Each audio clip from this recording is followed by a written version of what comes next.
আমাদের এই অভ্যুত্থান, আমাদের এই বিপ্লব কেবল শেখ হাসিনার বিরুদ্ধে নয়, কেবল আওয়ামী লীগের বিরুদ্ধে নয়, বরং শেখ হাসিনা যে ব্যবস্থা তৈরি করেছে, যে সিস্টেম তৈরি করেছে তার বিরুদ্ধে।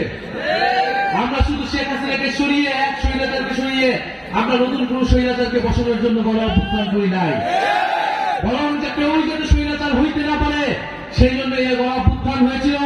সেই জন্য আমরা দাবি তুলেছিলাম রাষ্ট্র সংস্কারের নতুন বন্দোবস্তের। কিন্তু একটি দল প্রথম থেকে সেই সংস্কারের বিরোধিতা করে গিয়েছে।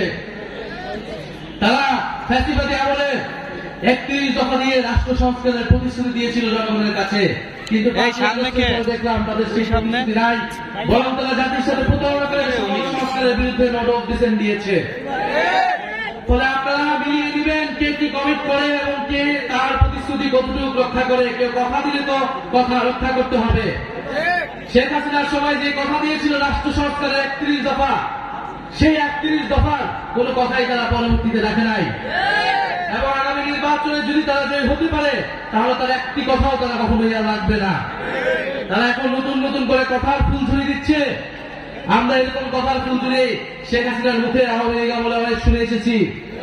2008 সালের নির্বাচনে আমরা শুনেছি শেখ হাসিনা বলতো যে 10 টাকায় চাল খাওয়াবে।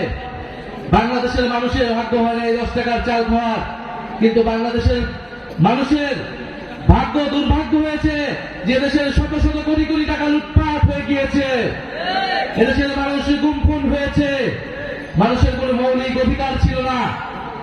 ফলে এবার আমরা দেখতে পাচ্ছি কিভাবে ঋণ খেলাপিদের নমিনেশন দিয়ে সংসদে নিয়ে যাওয়ার চেষ্টা করা হচ্ছে, কিভাবে দ্বৈত নাগরিকত্বের নাগরিক যারা তাদেরকে নমিনেশন দিয়ে সংসদে নিয়ে যাওয়ার চেষ্টা করা হচ্ছে।